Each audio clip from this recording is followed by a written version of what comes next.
From Bowling Green State University and the Institute for the Study of Culture and Society, this is BG Ideas. I'm going to show you this with a wonderful experiment. Welcome to the BG Ideas podcast, a collaboration between the Institute for the Study of Culture and Society and the School of Media and Communication at Bowling Green State University. I'm Jolie Sheffert, an associate professor of English and American Culture Studies and the director of ICS. Today I'm talking to Dr. Lara Lengel, professor of communication here at BGSU. Dr. Lengel received her PhD in mass communication from Ohio University, and her research focuses on international communication and how communication can advance social, economic, and environmental justice, especially pertaining to gender and identity in a transnational context. Some of her published work includes a study on memory around wartime sexual violence and the use of social media for social change in the Middle East and North Africa. Dr. Lengel is an ICS Faculty Fellow in fall 2018. The ICS Fellowship Program allows full-time faculty to take a full semester off from their research and service obligations to dedicate their attention to an interdisciplinary humanities topic of their choosing. At the end of the semester, fellows present their work publicly and hold a community engagement event that brings their knowledge to the wider community and, in turn, reinvigorates their academic research. Dr. Lengel is here today to discuss the work she's performed during her semester-long fellowship. While taking part in the fellowship, she studied the fraught relationship in Costa Rica between faith-based organizations, FBOs, their efforts to abolish sex work and human trafficking, and the government of Costa Rica's efforts to decriminalize sex work. I'm very pleased to welcome Dr. Lengel to the program as the second ICS Faculty Fellow, speaking in our 2018-2019 speaker series. Thank you for joining me, Lara. It's so great to have you here, and I wonder if you could just start us off by talking about how you first began working on the subject of sex work and human trafficking in Costa Rica in particular. Thank you. It goes way back, actually, to my PhD research in North Africa. So I had a Fulbright grant to spend a year in Tunisia, which is a small North African country on the Mediterranean, to look at the role of women in professional contexts, most notably music in the country. And I was very surprised to learn from numerous respondents that there is still a mythical connection between public performers of music, even serious music, classically trained in the Western music tradition and so forth, to prostitution. And because of that, many of the respondents who I came to know during that year, their parents, their brothers, their sisters did not, or their husbands, did not want them to be in a really respected organization, which is called El Azifet, which is the first all-women's orchestra in the Arab world. So this tremendous organization actually was missing key voices and instrumentations from women who were just not allowed to be in the organization. So I found this really perplexing because there was absolutely no evidence that there was any contemporary connection between any woman getting on a public stage to sing or play the oud or the violin or piano would have any connection to sex trades at all. I learned through historical research that there may have been a connection with colonial infiltration from the French, establishing pubs where women would do belly dancing and so forth, but that was completely different, and literally that doesn't exist today anyways. So that was 1993, 1994. So this idea of women in the public sphere more broadly as problematic bodies in space was something that has been essentially on, in the backstage, if you will. But it wasn't until first traveling to Costa Rica, first in 2011, and then subsequently thereafter, that I learned a very different context of women's bodies in public spaces in a very unique decriminalized sex work model in that country. When did Costa Rica decriminalize sex work? The law is based on Roman law, which is something I know very little about. I'm trying to learn more about it.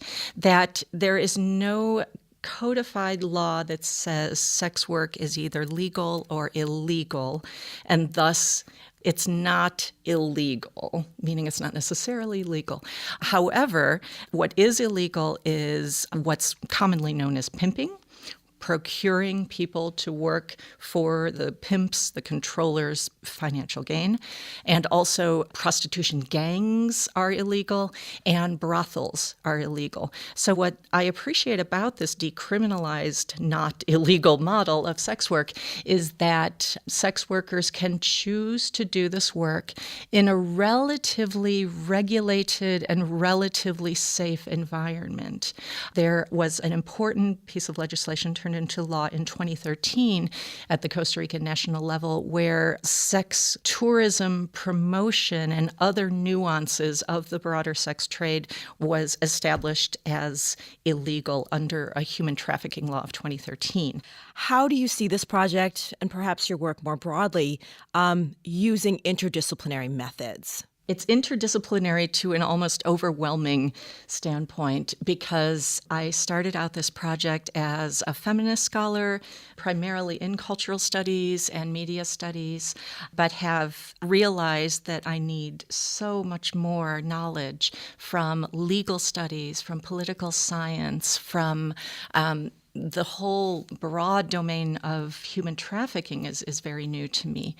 Urban planning, all of these nuances of disciplinary studies that are entirely new to me. My work has primarily focused on women in the Arab Islamic world, in the Middle East and North Africa, most notably North Africa, and also identity construction and safety and security and well-being of Muslim Americans and Arab Americans, and issues of Islamophobia in the media and in interpersonal interactions and so forth. So taking on human trafficking in an entirely different national and arguably transnational context, because what I focus on is men primarily coming from North America to Costa Rica. So there is a transnational component. The tourism industry, which is a whole other discipline, critical tourism studies touches upon this and so forth. So the short answer is yes, very much so. And it's been fantastic for me to learn about all of these different disciplines and the research strategies inherent in them and the ways that different modes of thought, different experiences, and different academic disciplines can come together in a really profound way. One of the issues that your work explores are the overlapping but distinct terrain between consensual sex work and human trafficking. Could you sort of define those terms and explain their similarities and differences? Absolutely. Human trafficking has several official legal definitions. The United Nations first put forth a definition of human trafficking in the year 2000. The United States government established the Trafficking Victims Protection Act, also in the year 2000, amended in 2015 with the Justice for Victims of Trafficking Act.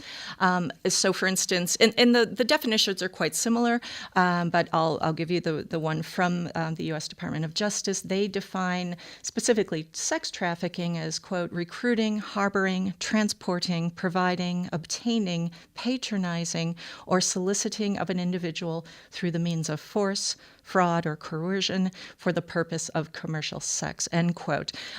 Human trafficking is the same definition, but instead of for specifically the purpose of commercial sex, for the purpose of any labor that benefits financially the trafficker.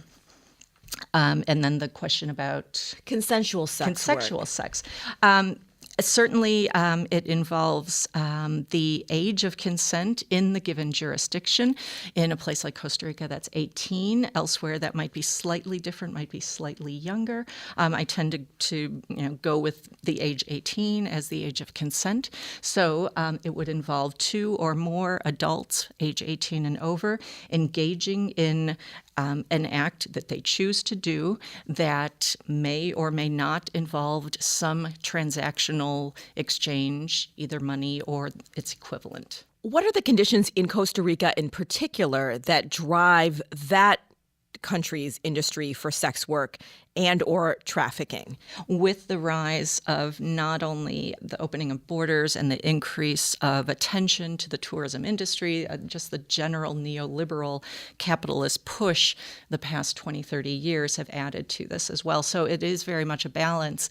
And I think the authorities understand that decriminalized sex work is what brings a lot of people and a lot of money into that country. Being a Catholic nation, they just don't want to talk about it. That's a really fascinating way of thinking about this research site for you as perhaps offering indicators for countries like the U.S. and what paths might be possible in the future. In touching on religion, another element of your research is the study of faith-based organizations. So can you first explain what an FBO is and what have their goals looked like in Costa Rica for addressing both human trafficking and this increase in sex tourism? Under the Bush administration, I believe it was the year 2000, there was a specific move to support financially nonprofit organizations that have faith as a mission, or they're emerging from a particular religious organization and so forth. It's been very problematic and contested because, for all kinds of reasons that I can go into further if you wish, but the fact that churches are not taxed, that adds to the contentiousness of this particular move to support faith-based organizations. So in the U.S. context, a faith-based organization, more often than not, is constituted officially as an organization under IRS Code 501c3, which is the broader code to designate a nonprofit organization.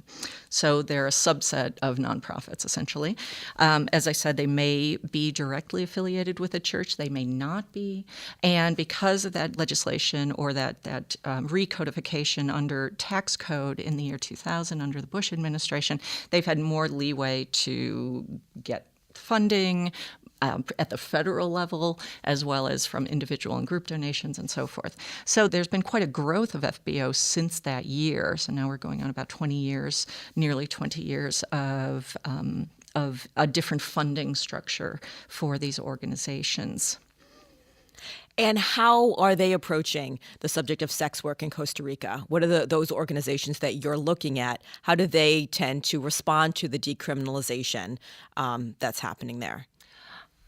It's challenging for me to respond to this question because in many ways, the FBOs that I've come to know and have interacted with are doing really important work. One in particular that I've written about and talked about has set up after-school programs for at-risk youth, in particularly impoverished areas in Punta Arenas province, which is fantastic. What I would invite them to consider doing is being a little more open to the fact that they could support women who continue to work in the sex trade. There seems to be a very clear, perhaps unstated, but a very clear effort to convert people from sex workers to post-sex workers rather than support people who are continuing to engage in sex work. This is even more the case. There's a fantastic scholar by the name of Megan Rivers Moore, an anthropologist, who's done amazing work, particularly in San Jose, the capital city of Costa Rica. One very recent article that she had published in Signs, the feminist journal, focused on her ethnographic work with a particular FBO in San Jose that would just not help current sex workers at all. And her research in San Jose confirms that that's pretty much the case across these faith-based organizations in San Jose. I don't yet have definitive evidence because I haven't met with every single FBO in Punta Arenas province, which is my particular site. But from what from the field work I've done thus far, that seems to be consistent. Another thing that I find interesting is that most of these organizations, even though they are operating in a predominantly Catholic country, are not Catholic organizations. They tend to be, although they're quiet about their organizational affiliations, they would be commonly constituted as evangelical, and that, I would assume, when you were mentioning the fraught relationships with FBOs, the national government, local government, and sex workers themselves, that is part of the fraught relationship. There's a lot of God talk in their mission, and I And as a person raised Roman Catholic, I don't reject that entirely, but I can see why the one FBO that I've had most interaction with, they actually say publicly on their site that they tend to not have as much interaction with sex workers as they would like. Well, they're probably turned off to the way that they're stating their mission and going about their work. And again, it's fraught, it's sensitive, and as a researcher, I don't feel it's my place to go in and give some advice. If it's asked for it, I will certainly give it. But I think their way of communicating their religious identity hurts their purpose.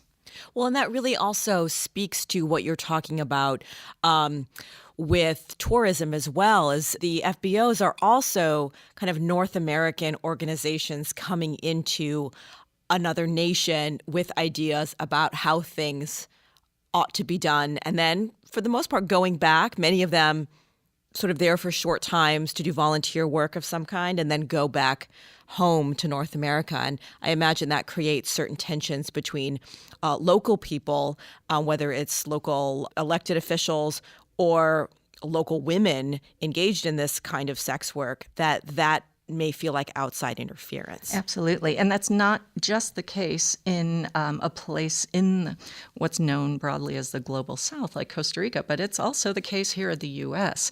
There are numerous sex workers who are highly critical of what they call the kind of do-gooders, right? People who have very good intentions, but do not have a fundamental understanding of the socioeconomic and cultural context in which sex workers operate, the marginalization that they've experienced that has either occurred since they've chosen this work or what led them to this type of work and so forth.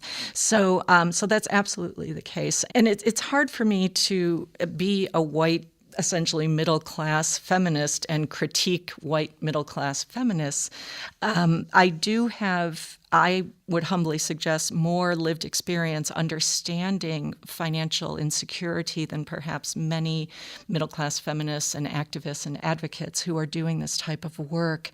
But that certainly, as you said, increases the tensions between sex workers, those persons who can be most helped by support, and the people who have a vision for how they want the world to be, right? And the vision is not bad, right? Much of the goal of faith-based advocates in trying to mitigate trafficking, either sex trafficking, human trafficking more broadly, or sex work, even in a decriminalized consensual domain, is that they're upset about demand, right? So the one FBO that I've touched upon during this discussion, the founder was inspired to create the organization after overhearing a conversation with two men talking about who they were going to do, right, once they got to Jaco, this particular beach town. And she was unsettled by that. I understand that. I'm unsettled by these conversations as well.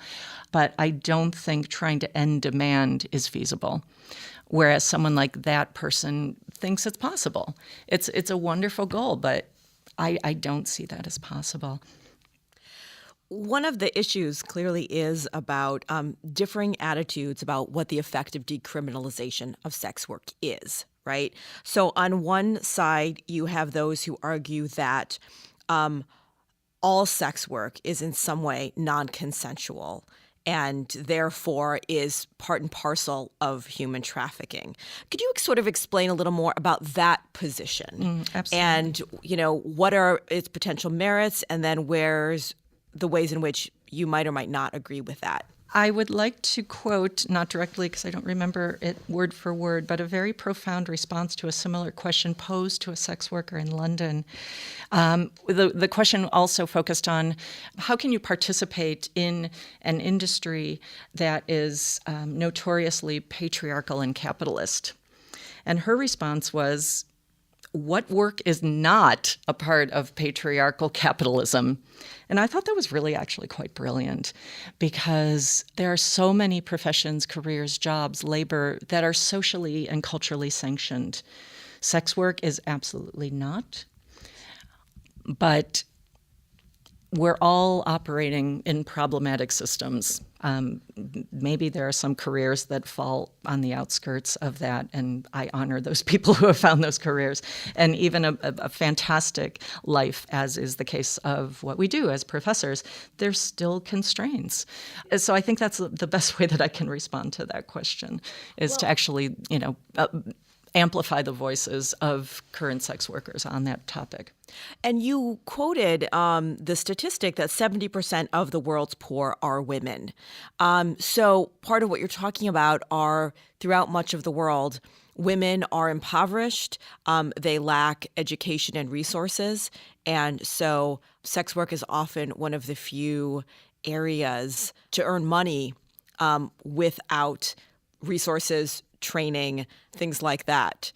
So that seems to be part of what your argument and what those who seek decriminalization believe is make it safer rather than driving this stuff further underground. One small aspect, but one fundamentally important aspect, is the flexibility of deciding when you work, right?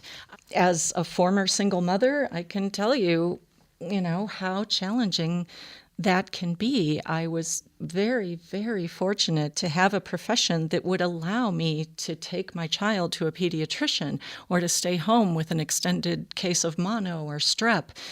Think about the number of women in this country and elsewhere that would quickly be fired from their job for caring for a child. It's absolutely awful.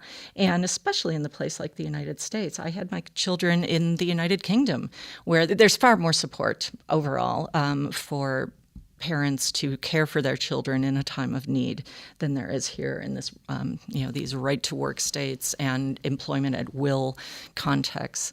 So that's one way that perhaps white middle-class women can look at sex work in a new perspective. And it would be important for them, I would argue, to think about their own histories. If they were ever under threat of losing not only their job, but their home, their livelihood, because they had a sick child, I would guess most have not. And and I don't want to apologize for being critical of some of the people who are at the forefront of this type of work, because as I said, it's good work. But I think having a much more nuanced perspective of financial insecurity would be really welcome for the people doing this type of work. And again, that speaks to your ongoing commitment to listening to the voices of marginalized peoples economically, socially, and other ways, rather than presuming to speak for them. There's a very profound statement that I hear more and more frequently in peaceful public protests, et cetera, and policy debates. Nothing about us without us. Put the people most affected at the table to help forge new debates, new dialogues, new perspectives, and ideally policy and law that can help people who are most disenfranchised. We've talked a lot about consensual sex work. So I want to shift gears now and talk about what are the issues that drive human trafficking, both locally here in Toledo and internationally. Okay, thanks. At the heart is economic injustice and patriarchal capitalism. If a person who makes this horrible choice to be a trafficker can acquire, can coerce, can fraud a person into their domain to the tune of, on average, globally $90, and that can, we can talk about how that money is, how that money is spent, et cetera. You don't necessarily buy a slave in the 21st century as one did in the 19th, which actually costs quite a bit more back if you correct for the inflation of cost inflation over the past 200 some years. Whatever the case, $90 to own an enslaved human being. Profits vary greatly depending on national, local, regional context, but in the U.S., for instance, a sex trafficker can make, on average, between $10,000 and $15,000 per month per enslaved person. So the factor is money, right? And if human trafficking and in particular sex trafficking is the most profitable industry, be it an illicit industry. It is the most profitable industry in the world next to drug trafficking. That's the factor. It's money.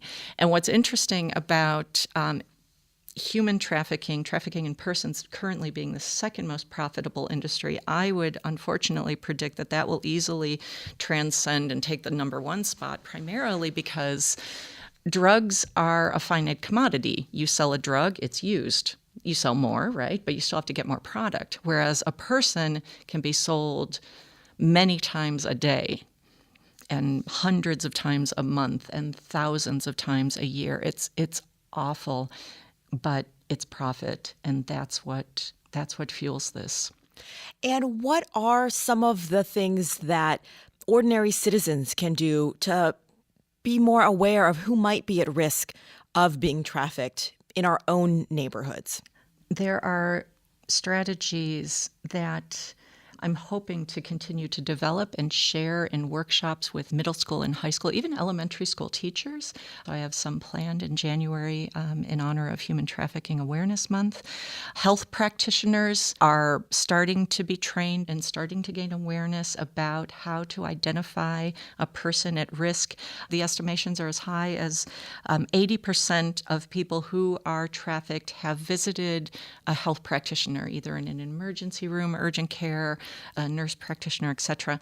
What kind of questions can those health practitioners ask to help identify someone at risk? And it's very difficult because traffickers are experts in psychology and experts in threats, both explicit and veiled. So someone who's being trafficked will likely not admit to that on the first interaction with someone, say a teacher or a health practitioner. It takes time to develop trust, and it takes the effort to understand how to communicate with someone who is experiencing trauma and whose lives and whose families' lives are under threat if they disclose that they are a trafficked, enslaved person. So the understanding of how to communicate with others is important, but that takes some time. Some more doable at the outset strategies are to understand how to identify victims from, if one sees signs of bruises, which again, that might be difficult in this winter when everyone's covered up. Eye contact, lack of eye contact may be evident.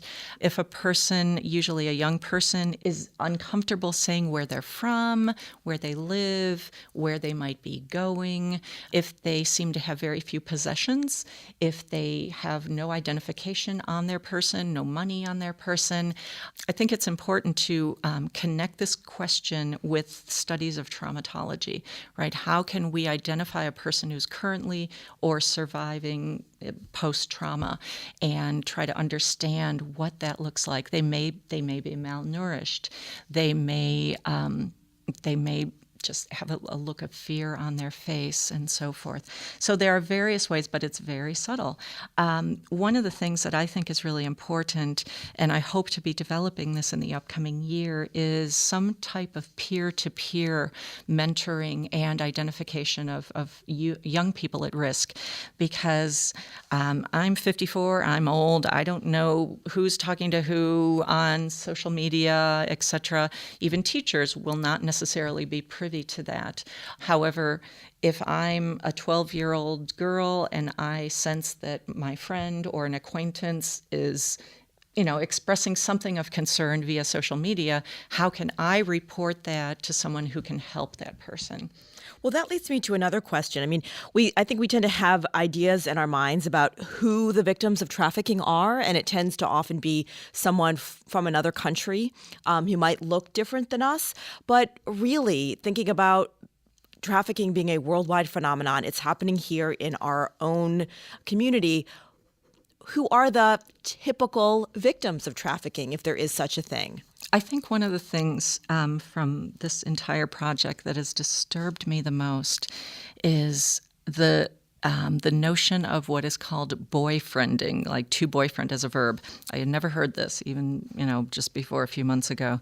And traffickers will put specific types of recruiters in the field, and those fields may in fact be our backyard. They might be high school football games. They might be, they're certainly at malls, at shopping malls, and that's very much the case in a place like Lucas County. And I do want to take a moment to commend the Lucas County Human Trafficking Coalition and police officers, both Toledo Police and also the FBI, who've actually done a really good job at identifying and convicting traffickers in the Toledo area. And that primarily emerges because Toledo has ranked as high as third in the nation for a hub of human trafficking. Now, that was some time ago. These statistics are difficult to assess, so there are, it may be contentious, but the first time that there was a full study of recruitment and trafficking of human beings in the Toledo area, which was, I believe, 2006, it was ranked as third after places like Los Angeles, New York, etc. So it raised a lot of attention, which is great. So back to this recruitment idea of boyfriending. So it would be presumably an attractive, most likely attractive young man in the age range of the targeted population, young girls, young women, and they actually pretend to be their boyfriend and tell them beautiful things and make them feel good. And to those young women, they believe it is their boyfriend. Yeah, absolutely. They don't see it as pretense. Right, because it happens over time. And it's not until that girl or that young woman or that woman is kind of snared into what they think is a proper relationship that the violence, either verbal, physical, occurs, followed usually with immediate effect by putting them out into the sex trade against their will.